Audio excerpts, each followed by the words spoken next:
OT Stories. I am your host, Wendy, and today we have Cameron with us. Thanks for being here. Thank you. And I'm going to hand the floor over to you and let you talk about what your topic is that you chose. All right, sounds good. So thank you. So my topic is neurodevelopmental disorders. And so those are any disorders with disabilities associated with the functioning of the neurological system and brain. They primarily cause difficulties in social, cognitive, and emotional functioning. And a few examples of them in children are ADHD, autism spectrum disorder, learning disabilities, and intellectual disabilities. So my interventions focus primarily on addressing the social, cognitive, and emotional functioning. And so that's what I'm going to get into. Okay, so let me stop you. What made you choose this topic? Is there personal relevance, or is it I just picked something? Yeah. So I have a few family members that fall under some of these disorders. Okay. And as I've been coaching, I've also had a few players that have displayed those disabilities. Okay. And the more I spend time with them, the more I realize it is very different from person to person. Very much. So getting into learning more about them and breaking them down, it's kind of helped me a little bit understand a little bit more. Connect with them on a different level. Mm-hmm. Yeah, I find that when you have that personal connection, not I just want to learn something, I think that's so much more beneficial to you because you have more vested in it. Yeah, definitely. And so, with coaching and with family members and stuff like that, I think that that's a perfect reason. That's why I'm an OT is because of my son. So I definitely think it's very meaningful, right? And that's what we're all about is what is meaningful and inspirational, right? In occupational therapy. So okay. Well, let's talk about some of your interventions that you have. Yeah, so the interventions I chose are primarily based on somebody that I've seen it with. Okay. And so my first intervention, I was thinking about one of my kids that has autism. Okay. And he's very high functioning, but his emotional regulation isn't where it should be in relation to the rest of the kids. And so the intervention. How old is he? He is 12. Okay. So he's in middle school, and he's going through all those changes too. Oh, yeah. Yeah. And so I chose, sensory diet. It's pretty stereotypical, but I used push-ups, part of it, for the joint compressions, dry brushing as well. Yeah. Swinging for some of that. When you say dry brushing, you mean the Wilberger The protocol? Wilberger program, okay. yeah. Okay. Do you do the joint compressions with it? Do you know what those are? Yes, but I had push-ups to do that, so it also gets some of the proprioception with it. And he can kind of do it on his own when no one's with him. Okay, so when you're starting out, you have him do the dry brushing first, and then you do the push-ups? Yes. Okay. So get the sensation going and then the push-ups. Okay, perfect. And then a swing to help with the vestibular, especially when you're playing that sport because your head's all over the place. And then he's very receptive to sounds. Like if you hit a bat and it rings, he likes that. Oh. And so I was thinking like a portable xylophone almost, like a key, and you can tap that for him and get that stimulation going. You could probably there's probably an app for that that you could There's an app for everything now. recreate that sound. So definitely probably something out there for that. Because he you just tap a bat and he's, oh yes. Oh, that's so awesome. If he gets down, sometimes we'll just get it tapping in his ear and then he kind of comes back to. Oh wow! So it's that strong. Wow, that's cool. Yeah. That's cool.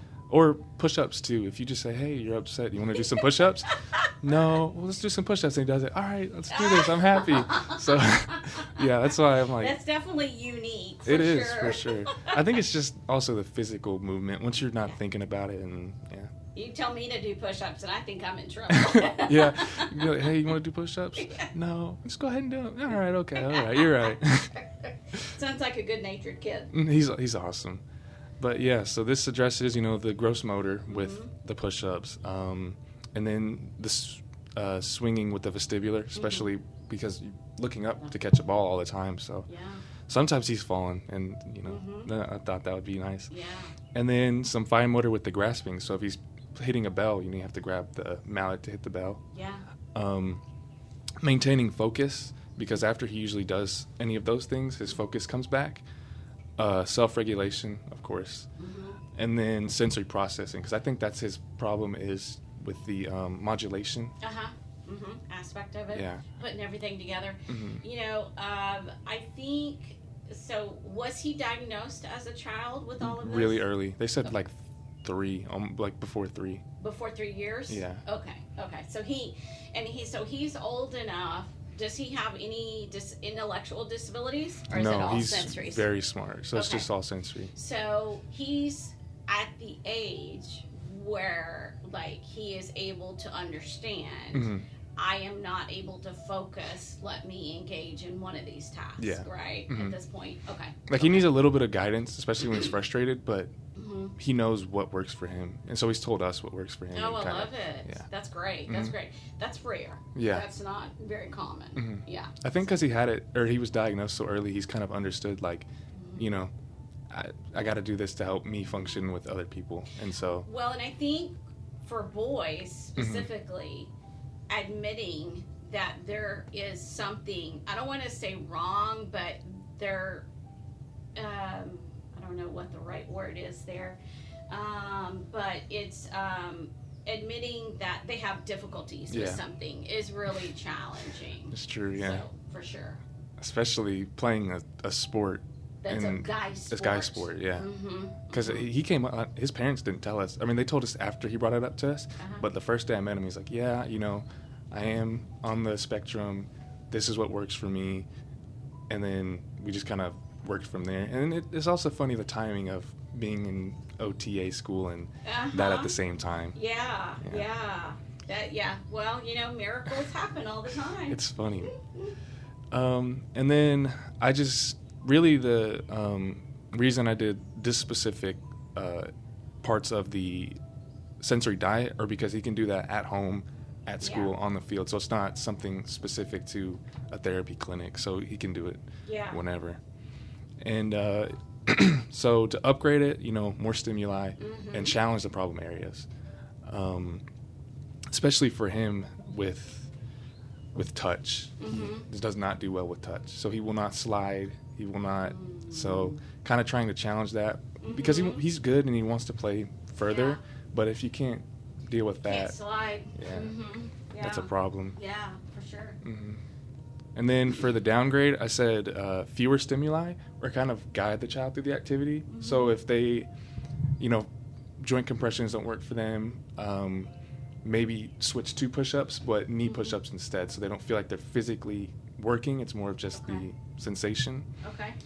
And then, so it promotes engagement by providing the sensory input that the individuals need to focus or self-regulate. And then I also thought about this, that it could be used as a compensatory strategy. If you need it to focus, that works. And to not get overwhelmed or overstimulated. And then it's very easy to adapt. So if you see something works for somebody, keep it. If it doesn't, detract from it. And it doesn't completely change just the intervention as a whole. And then it can also be used to prevent sensory overload or bad behaviors associated with lack of self-regulation. Well, and I applaud your player because, I can say for my son, he understands that he has issues, but he is not, I don't know what the right word is it disciplined or what, but he doesn't seek out those interventions. He doesn't try to do push-ups. He doesn't try to do, whatever it is. He doesn't try to act that out, right, to help regulate that part. So I think now maybe, I definitely applaud this individual for getting that and understanding that. And maybe it's just my son is like, I don't want to say past it, but, kind of he takes it as it is. I don't know. I don't know what it is, but it's definitely commendable that he knows that about we let him himself. know every time. I'm like, this is, thank you for letting us know that. That's that's brave. Yeah, it makes him unique. And it could be a male thing because my cousin is autistic and he's also no intellectual disabilities. It's just all sensory. and he doesn't do any, like, even at therapy, I'm not doing this. So it could just be like a man thing. Okay. Well, I'd say that because, you know. Yeah, you can say that. I know. Can't say that. it is a man thing. It's like a pride thing almost. Yeah, it's like a pride thing. Yeah, why would I do this for this one you thing? know, I mean, I don't know. Maybe it's the difference between males and females. I'm all about, if it's going to make me a better person, if I do XYZ, I'm going to do XYZ. Yeah. I don't know. It's just me, but yeah. Yeah, I think that is definitely a difference between, you know, at least I can speak for men, is most of the times you don't want to do things because of pride. So it's like, oh, this may make me a better person, but it may make me look, you know, weak in the process. And then they just, I'm not going to do it at all. So they kind of just skip over that. The complete opposite end. Yeah. I can understand that. Yeah. And then, so the next intervention, so all these interventions can be used for the different disorders, but I kind of targeted the reasoning for this specific disorder. Okay. So for ADHD, I chose a visual schedule. Mainly I was focused on the inattentive type compared to the hyperactive type. I'm very interested because this is my son. Yeah. Okay, let's see what you got on this one. So I chose a visual schedule because it helps with time management, and that's a frustrating and kind of convoluted process. So tell me what you're thinking of a visual schedule. What does that look like? So for my brother, because he also has, you know, some ADHD he has ADHD, but he has the tendencies that come with it. It's his visual schedule it is on basically every door in the house. And so it's broken down into, I think there's 16 spaces, but he uses about 12 for every hour. On the left, you write the time, and then you can put pictures for the activity, and then what you need to do. And then on the right, his girlfriend got him a whiteboard, and he can write notes next to it. So it's like the time, the activity, and then specific notes. And then if you get it done, cross through it. I love it. I'll take a picture next time I'm over there. Yeah, I would definitely love to see that. And so does he initiate going through all of the doors and putting the schedule on there? Well, it's usually his girlfriend, but because he'll do the one in like his bedroom or work office, and then she'll see it's done, and she comes home and she's like, "Okay, let me help you with this." That's funny. Yeah, so at least one of them are getting done, or two. And how old is he? 27. Oh, 27? Wow. Okay. Yeah. Okay. Well, that's interesting. Okay. And he's implemented it 4 or 5 years ago, and it's a night and day difference. Really? Yeah, because when we were younger, did not keep up with time at all. Yeah. So does he wear a watch? Yes. Okay. And then it has reminders too.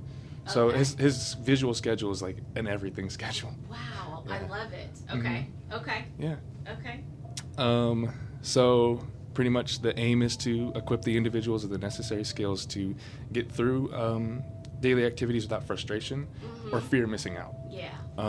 Which was a big thing, and kind of reduce the anxiety that comes with that. And I like this one because it can also be used at home, at school, or in a therapy session. And so for the upgrades, is be more specific. So basically, I mean, with like the times. So if you have 5 things to do at between 12 and 1, break that down from 12 to 12:15, 12:30, 12:45, instead of at 12 I have all these things, and then from 1 to 3 you don't have anything. Yeah. So just kind of utilizing that space. And then like with my brother, allowing the space for notes with the other whiteboard. And then for a downgrade is a very strict schedule. Is at 12 you're going to do this, at 1 you're going to do this, at 2 you're going to do this. Build those skills and then go from there. So how do you implement, or how does he implement it's 12 o'clock, I need to go look at the schedule to see what I need to do? Like, how do you get him to look at the board? Because I can have a schedule all day long for my son, but if he doesn't look at it, out of sight, out of mind. Apple Watch. Okay. So in your calendar, if you put things down, you can copy that to your watch. Okay. And so his girlfriend or us or him will put everything he needs to do on the schedule. It'll copy over to the watch, set alarms for that. So his watch will buzz and it'll say, do this. And then if he forgets, then, if he does it and forgets he did it, oh, it's 12:30, I got up to do something. Why did I do this? Mark it down. Oh, I love So it. it's a fail-safe. I guess the negative for us is he has an Android. Oh, yeah. Well, Samsung Watch. Yeah, well, yeah, but like, how do I? Because the systems don't talk to each other. So how do I like? Oh, I don't know. Yeah, see, I'm like, technology is not the best of friends with me. But you know, like, so because I have tried for years to implement some type of planner, calendar, whatever it is, and it just is never successful. Yeah. And me, I live by my calendar. It's like, okay, where's my calendar? Let me look it out. You know, let me whip it out. Let me look at it. But you know, when I'm not there during the day, what are you doing? I don't know. It's like, oh, so frustrating. That's why I was like, okay, maybe we can see if we can implement this. So, I do think it's funny. It's on every door. Yeah, it's because so it's their living room, their front door, his office, both bathrooms, the master bedroom, and then the guest bedroom. And so who started this? Was it him or her? I think it was him, but wow. well, maybe she kind of put it on him, but he was like, "Yeah, this isn't. I can't keep doing this. I cannot keep doing this." I love it. Yeah, because the rest of us are time freaks. So, you know, barring traffic or whatever, if we leave at a certain time, we're leaving at that certain time no matter what. And so I think he got tired of being left behind by us and then moving out and being left behind by his girlfriend. And he's like, okay, something has to change here because this is not functional. That's great. Yeah, and I also was thinking for sensory kids, colors. So instead of, I have to mark this out, this color is associated with this time of day and stuff like that. Just to kind of simplify it. Yeah, absolutely. Yeah. Absolutely. I agree with that. I love colors. And then, so for the learning disabilities, I was primarily focused on dyslexia, dysgraphia, and dyscalculia. Yeah. Because I didn't know there was a difference between learning disabilities and intellectual disabilities until now, and it's a pretty stark difference. It is. But for dyslexia and dysgraphia, primarily, is colored lines with a template for letters, especially for dyslexia. I didn't realize that certain colors process in the brain better, like purple processes in the brain better than black or blue, which was interesting to me because it's kind of a middle between the two. Yeah. But for sure. Yeah, using that, and so seeing that letter, knowing how to write it, process it in the brain, and then like I said, for my upgrade are making the letters smaller, or the lines thinner, or a time limit. Yeah. And then for more struggles, no time limit. For dyslexia, smaller words. Yeah. Especially colors that process well for them. And then assistive technology, like a word processor. Yeah. So you type it. Okay, did I understand this? Read it out to me. So you kind of get that visual and audio feedback. But yeah, so this was interesting to me because using like big templates helps with gross motor as well, with the shoulder and the trunk, because positioning is important. That's right. Your teacher taught you well. Positioning is important, and I was watching a lot of videos on specifically this type of intervention, and all the children, when they went from their initial, they were kind of hunched over, and they went from that, they were more at attention, their trunk was good, and their writing just improved. 100%. Yeah. It makes all the difference, and that's why I really try to stress positioning, because it just opens up their whole world. If they have good positioning, they have the ability to engage both hands, both arms, and everything is just so much more open. So yeah, for sure. Yeah, that was just interesting to me. And it's kind of cool when you teach us some stuff and then we see it in practice. Yeah, I see it in practice. Yeah, it's really cool. Yeah, for sure. But I forgot why this is personal to me. Oops.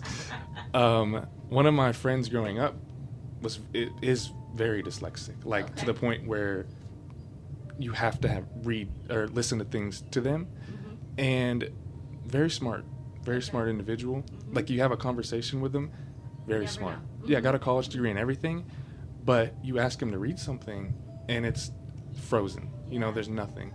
And not being able to engage and stuff like that, especially if you are intelligent, can make it seem like an intellectual disability. Exactly. And I've always thought that he was, kind of intellectually disabled, but just very high functioning, like very mild, maybe borderline. And just understanding the difference now. That's and I think like I struggled with some kids that I've seen, and I didn't know, like they thought maybe their child had, the parent thought that they had dyslexia, but they weren't for sure. Because what's here and what's coming out in their hands are two different things. And like this kiddo was like, this is my name. And it was like, no, that's not your name. Or they wrote it out and they were like, this is your name. No, that's not my name. So there's something getting lost somewhere. And so is it an intellectual disability, because she also has cerebral palsy, or is it dyslexia?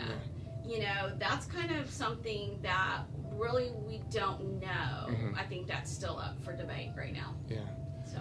And I think that's the hard thing, because I feel for most people, especially parents, getting the diagnosis of an intellectual disability is way more difficult to deal with than dyslexia or dysgraphia, because now you're less focused on the potential implications of them being able to live on their own because of their intellectual disability, like any cognitive decline that comes with that, compared to, okay, well now we have all this like the cameras that you can use now that read things out to you.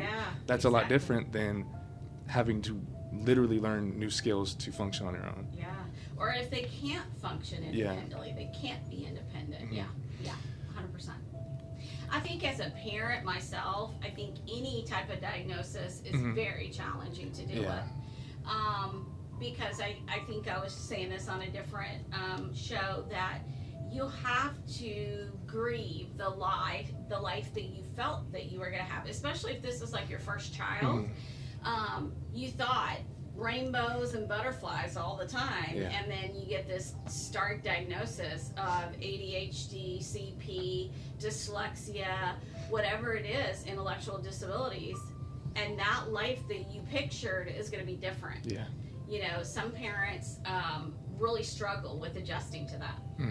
So especially if they need a lot of assistive care when you're out of the house. Which kind of leads me to my next intervention, which primarily is focused on intellectual disability, but I thought this was really cool. It's called adaptive skills training, which it's the first time I learned about it, but it's like these little camps almost where people can, like daycares for people with intellectual disabilities, and they learn ADLs, IADLs, and kind of just help with community integration. And the skills that they learn are depending on the severity of their condition. So for the more mild or borderline, it's pretty much, all right, you're going to just learn to live in the community. These are the skills you need for school, for the older kids, work, stuff like that. And then for the very severe, but they still have to be able to somewhat communicate.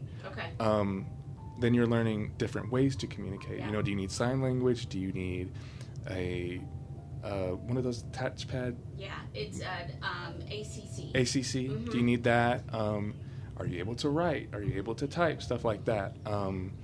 And so it's also a way for parents to learn how their children function, as well as the children to learn to function on their own. And so, this works with gross motor and fine motor. A lot of the ADLs, grooming, bathing, feeding, very important. Executive functioning, being able to plan stuff, organize it, and sequence it. And then being able to communicate and have some sort of social interaction skills, especially establishing routines, mainly for dressing, eating, and grooming. Once those are ingrained, it's a lot easier to carry out than, having to learn that on a daily basis. And then, using the adaptive devices. And so to upgrade this, I kind of struggled with this a little bit because I couldn't really find any articles on it. But I was thinking either more or harder skills. Yeah. So potentially like a sports camp or maybe chess or stuff like that, where if you have children that are able to function at a high level, kind of see where they can, because that also gives them more opportunities in life, more spaces to go to, or more independence. That's kind of the other upgrade I had. Yeah. And then for a downgrade, have it guided by an adult. So it's, you're going to do this, you're going to do this. If they don't do that, hand over hand, stuff like that. And just less independence overall. Yeah. So I really like this one specifically because a lot of people in general, especially children that have disabilities and they don't really know what's going on, very isolated. Whether it's on their own or from other people, especially from other people. And with intellectual disabilities, up until recently, it's just there's a lot of stigma with it. Exactly. Well, I mean, there still is still stigma, but before it's kind of, we'll just throw them away, and then they're not going to learn. Compared to now, they we understand that every individual has their ability to learn. NDT, which I thought was really cool because neurodevelopmental disorder. So I like that. And then just the frustration that comes with not being able to perform skills that you feel like you should. And the last intervention, this one, so they're all for everything, but I like this one the most. I left this for last because it does deal with social interaction. It's called peer modeling. So it is, you have a group of individuals, you don't disclose anything about them, children. You don't say anything about what disabilities they have, but you have neurotypical children and then these neurodivergent children just in a group. And so there's going to be one child who is like the designated child. They're going to display a good behavior, and because kids like to mimic, they see the good behavior, get rewarded, and then the kids start to mimic that behavior. Yeah. They did that a lot in my kids' schools, where the football players, same type of, they called them buddies. I can't remember, something kind of buddies. And so the high schoolers would come over to the kindergarten first grades, and then they would interact and do circle time and that kind of stuff.